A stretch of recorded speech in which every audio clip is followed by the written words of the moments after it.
No. Now go. Now go? Now go. Can I go now? Yeah. Are you sure? Yes. Second episode. Episode number 2. Also, I'd like to take a minute to say thank you to all 31 of the people who listened to our first episode. You are truly my favorite people. And I know that 2 of those are just me and John, and probably like John's mom. Yeah. But I love you, John's mom. Some of my cousins, friends. And Jesse Ferguson, who likes all of our posts. Yes. I don't know you. Shout out, Jesse. So, today is going to be... Well, just to start off, lasers. Lasers? Yes. I have one of those. Yes, you do. It's been slow with the laser, mostly because it takes a lot of self-motivation on my part to actually do projects and design things. It's a process, because you have to like build the design on the computer that you want to build, kind of like a CNC machine. Kinda. And then you have to get the material, and you put it in, and then... Yeah, and you better have a couple extra, because inevitably something will go wrong on the first one. You're like, I don't like that. You're going to go back in. You're going to tweak your designs. Yeah. I think I'm going to make a goal of doing a project a week, just to try to build a body of work for this laser in particular. Yeah. I'm thinking this week I might develop like a tasting tray for flights that has the keywords for tasting on it. Hops. Yeah. Hops. Malt. Hops taste bitter. Maybe IBUs and that kind of stuff. Yeah. Maybe like a little walkthrough on the backside. That'd be cool. Although they'd have to take the beer off to read it, so maybe that's not ideal. You can do all sorts of stuff with lasers. It's true. Cut out wood or engrave wood. Yeah, I have a friend this week. He was like, I can't cut this by hand. I'm going to mail it to you. Cut it with your laser. All right, I guess. Perfect. That's awesome. And what's going on in the world of babies? Well, she seems pretty happy. Right now, she's sitting in her high chair. Uh-oh. Being loud and obnoxious. Oh, it's because she lost her milk. Where'd it go? I was pretty amused to see she could put her own binky in this week. Yes, she's getting big. But the main thing that's changed is her poop. Her Actually, poop. It has, yes. It's very liquidy and seems to be very sticky. It's very Is this weird. healthy? I'm assuming it's normal. We started introducing food to her this week. Oh, she's eating real food now. Yeah, she likes bananas and avocado. Hates pumpkin. Pumpkin was gross. We have a picture and a video of her just shuddering. Like, you know when you take a shot of tequila? Yeah. And you just... She took a shot of pumpkin and it wasn't for her. Exactly. That's funny. And then, yeah, that's pretty much it with babies. Well then, it's time to go on to the body of the show. Yes. The beer. My glass is empty. Your glass is empty. Yes. Today is being brought to you by... Valholl Brewing out of Poulsbo, Washington. They have lovingly supplied us with some tasters in tiny mason jars. Yes, in little mason jars.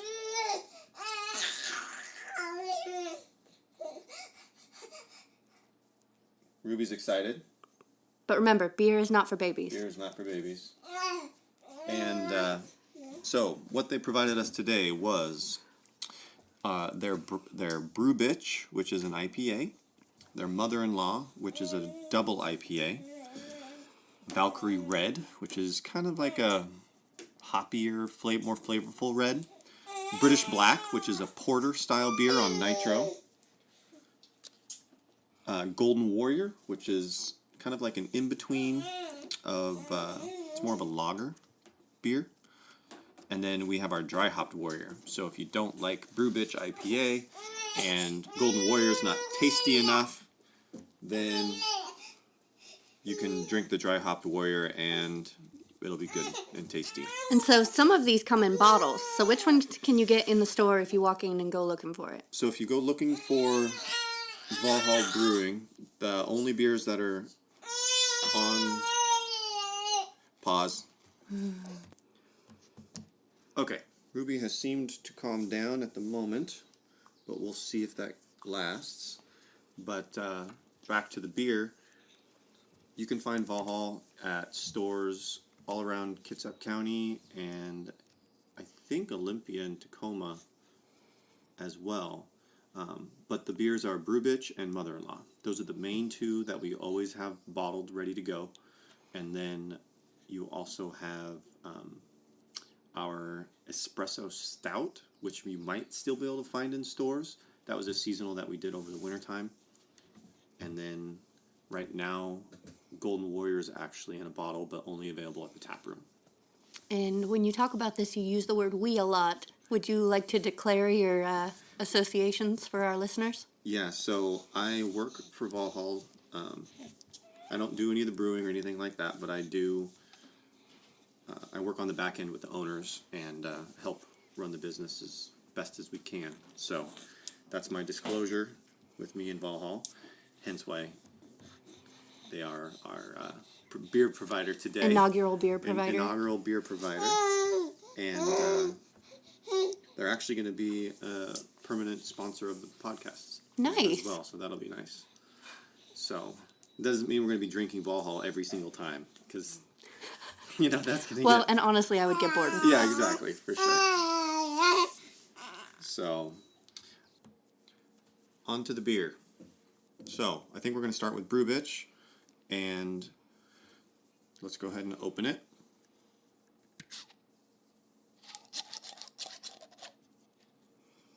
All right, so I don't know how much tasting you've done in your life, John. Okay. Do you do any structure? Because I think first we're supposed to talk about how it pours and the color and the head. Well, considering that we just used mason jars, I know it's not going to be much of a head on anything, and but they're from your closet. look, Not they're adorable. They're your little 4-ounce mason jam jars. Yes. And they are the perfect size for tasters. for little tasters. Yeah, no, I get it. But so Brew Bitch pours a very nice golden color. Mm-hmm. Very light. And once again, we know nothing about beer. We just enjoy drinking it. So I mean, I've drank a lot of it. Does that count? That's true. I have had my fair share. So It smells a little hop forward. Mm-hmm. It's tasty. But it's a good solid IPA. Nothing too fancy about it. It's not a punch you in the face IPA. I feel like we should have a scale of what level an IPA just punches you in the face with hops. This is a, 1 out of 10 or 1 out of 5? I think it would be like a 5-point scale, and I would put it at maybe a 2. A punch you in the face at 2? Hop you in the face? Hop you in the face. We'll have to work on that. Write that down. Hop you in the face. All right, next up, we Hold on, I have didn't finish mine yet. Mother-in-Law, which is a double IPA, and I do know. So this should be higher on the punch you in the face scale. You would think, but I don't think that's going to be the case, actually. It pours a little bit darker than the Brew Bitch, It a little is. more caramely in color. There. I do know. Oh, look, it even poured with a tiny little head on it. Mm-hmm. Little nice. Maybe I'm just a better pourer than you. Maybe. Well, you probably poured it hard. Dropped it from too high. Mm-hmm. So I do know that. I actually don't smell the hop as much in the front of this. Yeah, it's much more mellow double IPA. It's a dangerous double because you don't know that you're drinking an 8.5% beer. So I think it's 8.5%. Is it 8.5%? Let me check. Ooh, that's a little more caramely in the mouth too. Yeah, 8.6%. And That's nice. I think next time we have a tasting, we should probably have a list of all of the statistics. I've got you covered, John. I took a picture today while I was in the brewery getting the beer. Well, then we should probably backtrack a minute and talk about Brew Bitch. Let me pull up that picture. Maybe I failed. Maybe Did I you took a fail? really bad picture. And you can't read it? That's very possible. I was trying to take a picture of what ciders you had on tap for a particular segment that we're going to have later. I bet you I can get this to work, though. So I do know that one of the main hops in Mother-in-Law is Simcoe, and that's my favorite hop. Oh, you have a favorite hop, I do have a favorite hop, and it's wonderfully delicious. It's like an orgasm in your mouth. Yes, I did just say that. That's okay. I did say that it was caramely in my mouth, so I should really be careful with these sound bites. Yes, they are recorded. And They are can be going used in on the future. internet. Okay, let's see. So, Brew Bitch is 6.2%. Okay. Mother-in-law, it says 8. Oh, that's probably the current batch is 8%. The current batch is 8. Okay. So it does change just based on. I think I actually so I've stated this before, I am less of a hop person. Yeah. I lean more towards darker beers. But I think I like the Mother-in-law better than the Brew Bitch. So do I. That's actually my go-to beer when I want to have a good tasty drink. Also, the Brew Bitch, isn't that named after one of your brewers? So Brew Bitch is named after Justin. And he likes Star Trek, right? He likes Star Trek. He likes all thing geek, and he's cool. The name comes from because he started out he started the off pretty bottom much ladder, sweeping floors, sweeping the floor, and just learned how to just learn the business with the owner, and he's part of the family, and now he's a brewer, right? now he's So the he's second shift brewer. Gone from the bitch to the brewer. You want it, yeah. You can't really call a beer brewer. So brew bitch is the brew bitch is the flagship for sure. Considering I worked there, I should All know right. more about So what stuff. did you pour here? This is very gold. I'm gonna guess Golden Warrior. This is the Golden Warrior. This is my favorite beer to drink with food. I see this one out on tap in town a lot. Mm-hmm. A lot of places keep this on tap. Yep, it's more mellow. It's easy drinking. Like I said before, it's kind of a lager style beer. And it's a very straightforward, nice kind of there's a gold. So Jeff made this beer specifically for his MMA friends when he was fighting MMA. Jeff is an intimidating guy sometimes. He's a big burly beast. Yes, he is. And the reason why he made it was because he would go to these fights and all of his friends were drinking like Bud Light and Coors, and he's like, "That's crap beer. Why don't you give drink you good some beer?" real beer. And so he decided to make an easy drinking beer that everyone can enjoy, and this is what it is. And so the Golden Warrior is not to be confused with the beer that I used to drink when I started going to Valholl, which was the Golden Strong. No, Golden Strong is another seasonal. Should be out later this summer, hopefully. And that is a Belgian triple. Yes. That's probably my favorite type of beer, honestly. The triples? Triples? I love Belgian triples. Tripel. Well, maybe that'll have to be a tasting segment next time. And I told you, if I ever get a hold of that 10-10-10 from Stone for the Vertical Epic, that one is also a Tripel. So Yeah. Of course, if we do a triple tasting, you'll have to bring your husband to bring you home. Yeah, no, that's fine. Even on my way out the door today, he's playing Diablo right now because the Necromancer class just came out. Okay. And he was like, "Going somewhere with all those mason jars? What are you putting in those?" And I was like, "Beer." Beer. And he was like, "You, all right, baby, you do you, and call me when you need a ride home." Yeah, exactly. So next up, we have the Valkyrie Red. This is a hop-forward red. I don't know what the actual hop is in it or what it's made out of. Like I said, I'm not a brewer. We should have your tasting friend here to do that. Ooh. I'm very bad at identifying hops. A lot of hops, to me, are just hops. I can differentiate, like, Citra and Cascade. Okay. And then that's about as far as I get. After that, all the hops are just bitter to me. I know we use Cascade in something. Everybody in Washington uses Cascade in something. Exactly. It's just a really popular hop because it's very regional. Mm-hmm. So I started drinking reds and started drinking craft beer on reds and browns, essentially, because they were the easiest drinking style beer. Sure. And every time you go to a restaurant, you're like, "Oh, red, yes, I'll try it." And you get it, and you're like, "Man, this is really boring. Like, I'm just not like you drink it because you paid for it. You can't like turn it back in. I actually went to some place out in, I don't know, someplace out over Seattle, and I ordered a brown. And I was like, oh, I'll try it's a cool name, and the character on the description sheet looks pretty good. I'll try it. I got it, and I was like, I really don't want to drink this. Like, it's just not good. So what I like about the Valkyrie Red is it's a red. It's got a little hop in it. But it's got some flavor. I would say that it's a nicely balanced hop, though. Mm-hmm. Once again, not a punch you in the face hop. This is the kind of hop I would put at like a 1 on the punch you in the face scale. Oh, what was the punch you in the face scale for Mother? I would put Mother right about the same point as Brew Bitch. Maybe it might sit at like a 1.5. I get less hop out of Mother-in-Law than I do from Brew Bitch. Yeah, it's more of a Mother's more of a malty style beer. Kind of caramely malty, which is probably why I like it more. Mm-hmm. But the red, we're on the red now. Yeah, the red. When I'm at the brewery and I just want a solid beer with some flavor, and we don't have Dry Hop Warrior, which we'll get to, this is what I usually drink. Because it's easy going, has some good flavor, and the percentage isn't all that bad. Which reminds me, what's the percentage on the Ridge Top Red?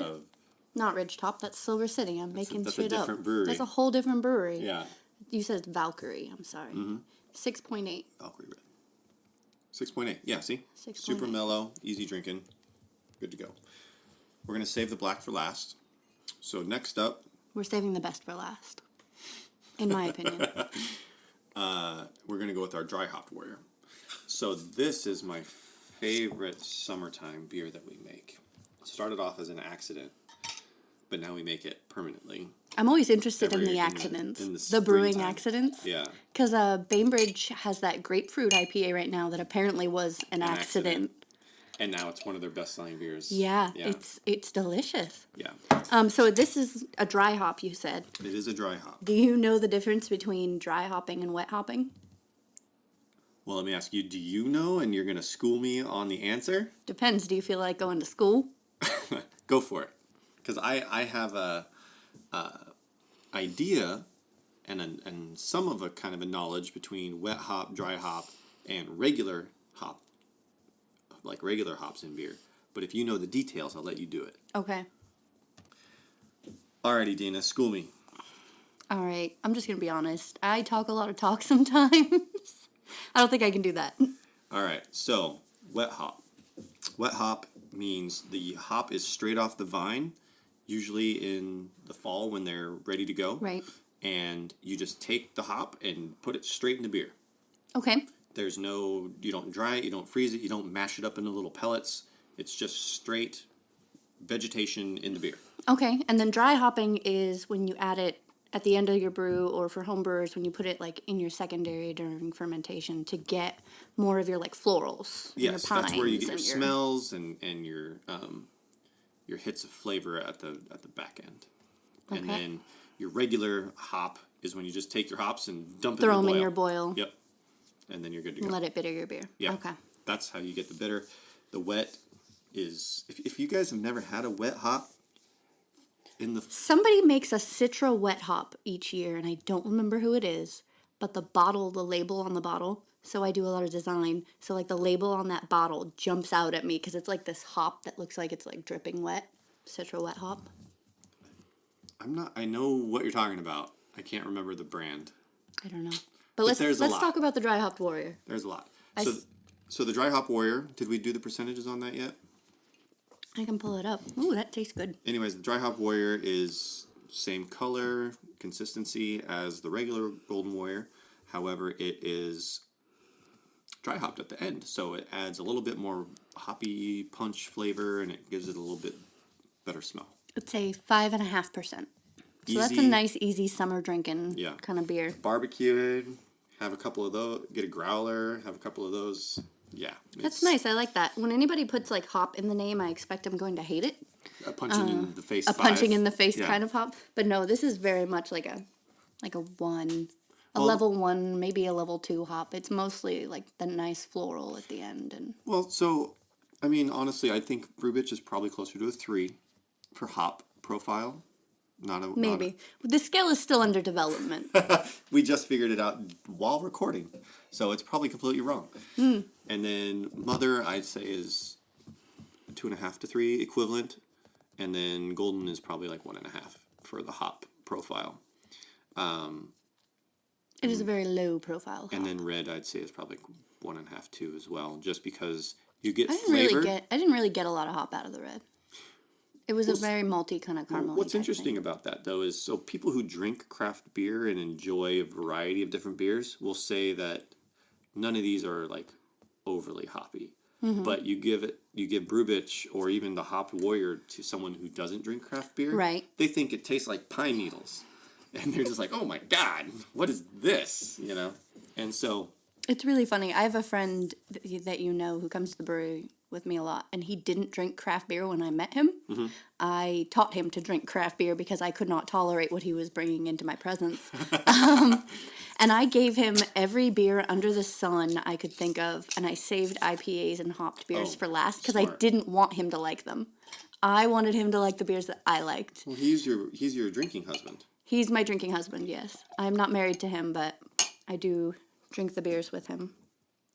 He works at a brewery too. Maybe we can get him in. He does work at a brewery, and he actually brews. He does. So it'd be good So to get I'm him. responsible for that. You're welcome. Yeah, there you go. So we just cracked our British Black. British Black is a porter style beer. However, we put it on nitrous. I was going to say, I would have dubbed it a stout because of how kind of smooth and mouthfeely it is, but that's the nitro that does That's that. the nitro that does that, yeah. So the British Black is 5.8%. This is my end of the night beer. So you've been drinking for a few hours, and you're like, man, I just want one more beer.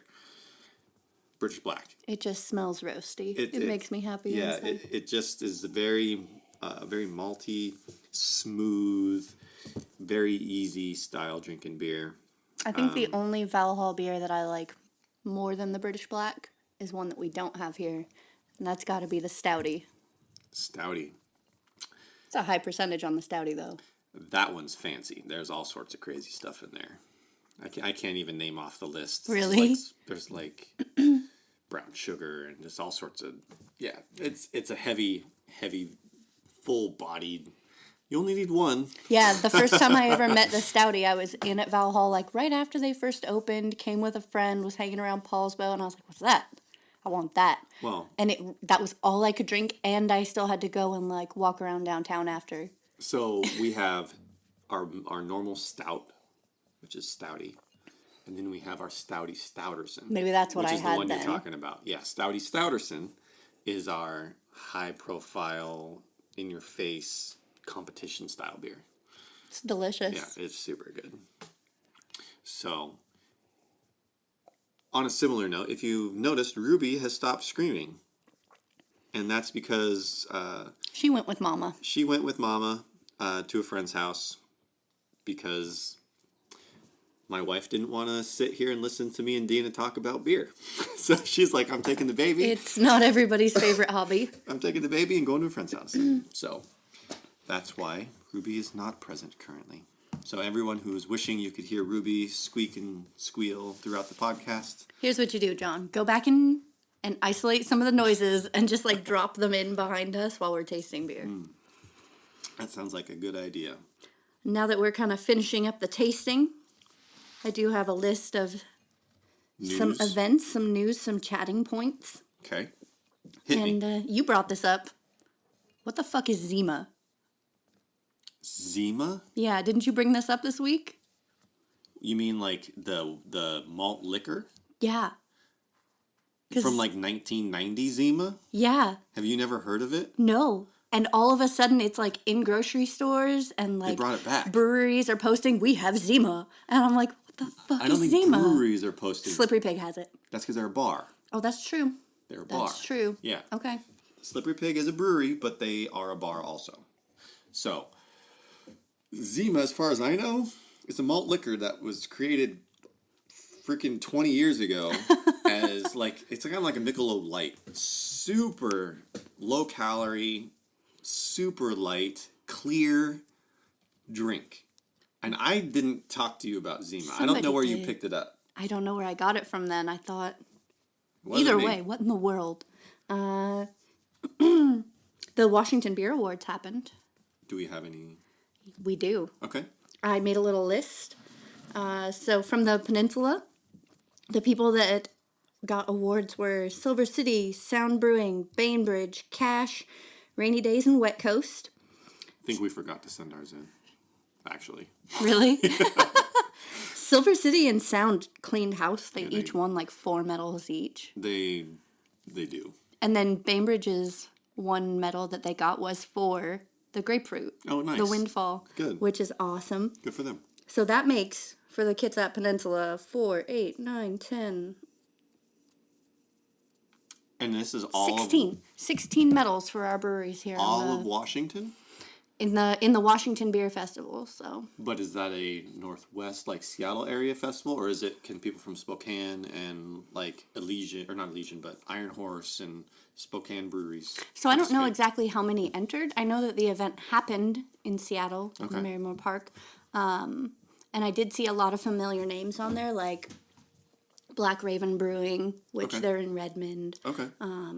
Ghostfish took a couple, Good. which is near and dear to my heart. Yeah. For anybody who doesn't know, I am actually gluten intolerant. Not celiac, but gluten intolerant, which was heartbreaking to find out, and then was lovely to discover that Ghostfish has lots of beer that I can drink. So they warmed my heart. Ghostfish is all gluten free. All gluten-free, Yeah. even their menu. So when I went in there, I was like, all right, tell me what I can and can't have. Everything. And the waitress like leaned down over the table and she was like, you can have it all. And I was like, all of it? All of it? There's pizza on this menu. Like, Yeah. It was exciting. They need to open a second location. Well, they're not far. If you take the ferry over, you can walk to them. For us, that's still like a 30-minute drive plus a 30-minute ferry That's just true. to go get a beer and some food. That's true. But it won't make me sick, which is every bit worth it. There you go. All right, so calendar of events. The Volkswagen Social that Hilo's hosts every year in Bremerton is Okay. now including Hales, since they have their barrel house next door. Okay. So if you like VW bugs and buses and hippies and delicious breakfast and beer, then that's the place to be. Did you ever play Slug Bug as a kid? Hold on, I gotta say the date, or else we'll lose the date. Okay. That's gonna be on July 8th. And yes, I absolutely did play Slug Bugs So if as you a go kid. to that event and play Slug Bug, Oh, you're gonna get the shit gonna- punched out of yourself. You're gonna hurt so bad. Seven Seas has their 8th anniversary party on July 8th, which is 7/8. Seven Seas 8th anniversary on 7/8. Wonder if they did that on purpose. Probably. It seems like it's going to be a big giant party. Like they're advertising that they're going to have what are those acrobats that do things up on the air in the silk that hangs? Acrobats? I mean, they're acrobats, but I feel like there's probably a specialty name for that. That sounds pretty cool. Curtain dancing? Curtain? I don't think that's it. That sounds demeaning. Slippery Pig is launching a bottling club. They're going to start bottling some of their interesting beers, and you can join that like a founders club. Also, they got a new menu. Okay. So, whole new menu over there at that brewery. The Bremerton Brew Fest is going to be July 14th and 15th, and this year I am not going to vomit. Unlike last year. Yes. All right. So last year, I unfortunately didn't get to hang out with Deena or one of our other coworkers, and they enjoy the Bremerton Beer Fest tremendously, and they show up on a boat and they just party for 3 solid days. And Deena happened to show up and go party with them one day, and As a side had- note, this is before we figured out that I was gluten intolerant. So I had been drinking all day and inadvertently making my stomach sick. So I suspect that was a large part of what went into it. Just to defend myself a little. Excuses. You just got schmammered. I did get a little schmammered. It happens. Those tequila shots will creep up on you. They will. I don't recommend drinking tequila. All right, so that's the Bremerton Beer Fest. What's next? I have a little schedule here that's more about the regular things Okay. that happen around town. Some of that I wanted to shout out to. So, fantastic books and where to find them is the Liberty Bay Book Club that happens in Bremerton at Lovecraft. Okay. So that one's going to have their second meeting on July 27th, if you want to go and do that. Everybody hosts a variety of things with paints and pints, pinball tournaments, trivia nights, Taco Tuesdays, Wing Wednesdays, all of those happen like every week. I frequent them more than I should. Nice. So I do have a list of some of these here. So every Wednesday, Terbloken has Wing Wednesday, and Hale's Barrel House encourages people to bring wings in for a potluck, which is nice. Taco Tuesday is if you go to El Balcon in downtown Bremerton and get their tacos, which are cheap. You can then walk over to the Dog Days Brewery and get a discount on your beer. There you go. Which is wonderful. Terbloken insists on serving tacos on Thursday. Taco Thursday. Taco Thursday? Hey, good for them. All right. I mean, I eat them. Yeah, they have a full restaurant. They do. Yeah. They have a whole restaurant. Pinball tournaments. I don't know what the deal is with the pinball machines. Someone decided to go buy pinball machines. So this is like I won't say a plague because that would be like a negative connotation. But this has spread now throughout the whole peninsula. I don't get pinball. I could see foosball, where you actually have people competing, but pinball is just hitting buttons and... I guess there's a sport to it. Okay. I'm not sure. I I feel don't like know. it started when Another Castle opened, which is the barcade in downtown Bremerton, and they had a ton of pinball machines. And ever since then, the little breweries have just been like, oh, guess what? We have pinball now. need a pinball We have machine. pinball now. We have pinball now. I guess it's the new form of Darts. Darts are That's cool. exactly what I Yeah. think is going on. Yeah. So I wrote down for pinballs. Sundays, they have a tournament at Another Castle. Mondays, they do it at Dog Days. And then Slaughter County does the Pinball League on Friday and then their own brewery tournament on Sunday. Nice. So it's a lot of pinball. Paints and Pints happen kind of all over the place. And there's more than one person running these. I could only find one today. So if you're the other person, feel free to tell me and I'll plug for you too.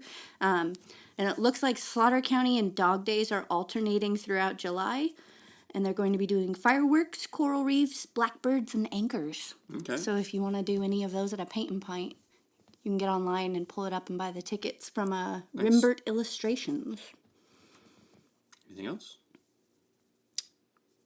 I have a couple stuff. Go for it. So, Poulsbo has their big 3rd of July fireworks show. And that starts in the evening and goes until whenever the fireworks are over. I think it starts around 9 or 10, probably 10. That's what it's been in the past. And they do a big fireworks show out over the water. You just show up downtown Poulsbo, sit in the grass, watch the fireworks. It's fun. One year, me and a buddy decided to fill water bottles with gin and tonics. And Lasers, babies, and gin. Yes, and we just kind of walked around and drank gin and tonics all day and watched fireworks. It was a blast. So much fun. Then Kingston has their 4th of July celebration as well on the 4th of July. I think it's an all-day event. They have tents and activities and stuff set up throughout Kingston, so go check that out. And then on August 5th, it's not local, but it sounds awesome. There's the Tater Tots and Beer Festival. I would go to that festival. I did click interested on Facebook. I did. And it is over in Seattle, Jefferson Park, out off of Beacon Avenue. So if you are in the area and like tater tots and like beer, you can't go wrong with that festival. I might even travel for that. Exactly, right? If the tots are good enough. They're tater tots. Oh, if you don't know, there are differing levels of quality in tots. Well, there are. There's a tot lifestyle. If you call them tater tots, you're not about that tot lifestyle. It's tots. Okay, that's ridiculous. See, then you've never been in. I just like tater tots, that's all. I just like tater tots. What else you got? A couple of things with the new breweries that we're still waiting for. In Bremerton, Bad Bulldogs applied for their liquor license. They put up their sign. They're making beer now. Nice. And then, are they open to the public yet? No, they've just applied for the license. I don't think they've opened any doors yet. And then Western Red actually posted a really neat video on their Facebook, and it's a time lapse of them building up and installing tanks and doing all that kind of stuff. They can't be far away now. They've got tanks in. So yeah, it's supposed to be later this year, early next year for open to public. So that'll be good. Fox Island has been branching out. By the time this comes out, you won't be able to go. They had a tap takeover at Finholmes in Gig Harbor. So I think that they're trying to get off the island and get their beer a little further out. It's a good idea. So that's worth looking for if you can see them. What else? Want to see? Let's check the list. Well, you know what we haven't done yet? Are you going to mention Whaling Days? No. Okay. I'm going to sing you a song. Are you ready? What? Okay. Go for it. Where in the world is Bushel and Barrel? All right, folks. It's the Bushel and Barrel segment. All right. So, where in the world is Bushel and Barrel today? It's a good question. So I poked around. There was an official announcement that Bent Bine, which is the new brewery down in Belfair, is got Bushel and Barrel on tap. Okay. Didn't say which one, but they're there. Okay. And then I was in your brewery today, and Valholl has on 2 Bushel and Barrels. We normally have 1 or 2 always. I don't know what it is currently. That's okay, I can tell you, because I took a picture. Cran orange, and then because my picture is blurry, something else I can't make out. But there's 2. There is 2. One is definitely cran orange. The other, I can't read this picture because I'm a bad person. But the opposite of a bad person is a good cider. So go and drink Bushel and Barrel. It's delicious. Yes, for sure. I think. Oh, I found a girl on Instagram Okay. who posts pictures of her cats with her beer bottles when she drinks craft beer. You mentioned that, yes. It's adorable. Sometimes the cats even lick the bottle. Our cat will sometimes lick the rim of my glass Really? if I have beer in it, yeah. That's so funny. Cats and beer. Who knew there was a cross section? I don't drink out of that side of the glass afterwards. But he likes whiskey as well as beer. So.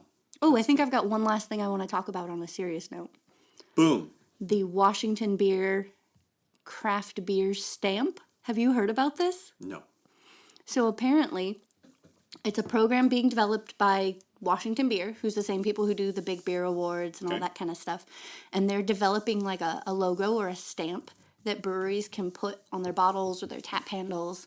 And it's to certify that they are a privately owned, small business, 100% craft brewery. Okay. So that in cases like Elysian or whoever, I mean, they're not the only one, you don't get caught up in, oh, this is a craft brewery, and you think it's a craft brewery, and you think you're supporting local business, and you're not. Yeah. So you can look for this symbol and then actually make your decisions based on that. I saved the criteria for it, and the criteria doesn't seem crazy. It seems like exactly what it should be. Well, so craft beer is the requirement. One of the requirements is you can only make so much beer. Yeah. If you make more than that, you're no longer a craft brewery. You're a big brewery. Yeah, so the definition here says they must be small, annual production of 6 million barrels of beer or less. 6 million? Mm-hmm. Approximately 3% of the annual U.S. beer sales. So 6 million barrels? You must do less than 6 million barrels of beer a year. That's I'm taking it straight off of their website. They must have a wider range than, like... Well, it makes me wonder about, like, Stone. They're not craft anymore. Sam Adams... I mean, they're privately owned. Well, yeah, but Sam Adams isn't craft. They're too big. I don't know. I don't know how to make that argument. So that's one of the independent. Less than 25% of the brewery is owned or controlled by a beverage alcohol industry member that is not itself a craft brewer. Okay. And then a traditional, which is a brewer that has a majority of its own total beverage alcohol volume in beers whose flavor derives from traditional or innovative brewing ingredients and their fermentation. Flavored malt beverages do not count. Okay. You must have an active license to brew beer in the United States. Duh. Did you know there's only like 3,000 to 4,000 breweries in the entire United States? I think, well, our perspective is skewed because obviously you live in Poulsbo where you have, what, 5? Soon to be 5. Soon to be 5. But there's like only 3,000 to 4,000 in the entire country. Well, then they're divided up unevenly. They are. It's usually West Coast, East Coast, and then there's some big ones in the middle.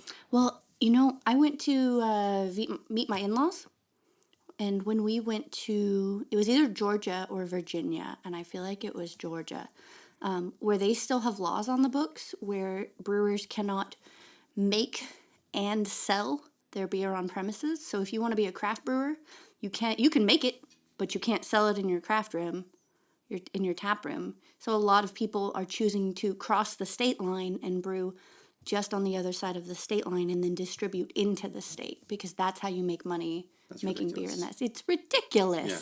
That's like 1930s prohibition rules. It's like, really, people? Yeah, grow up. It's beer. Don't you want more of it? Yeah, for sure. I think that's all we got today. Yeah, I think that's all we've got. So thank you to Valholl. Yes, for providing the beer. It was delicious. All right. Adios. Bye. Remember, beer is not for babies. Do not operate lasers or heavy machinery under the influence of alcohol. And please listen responsibly.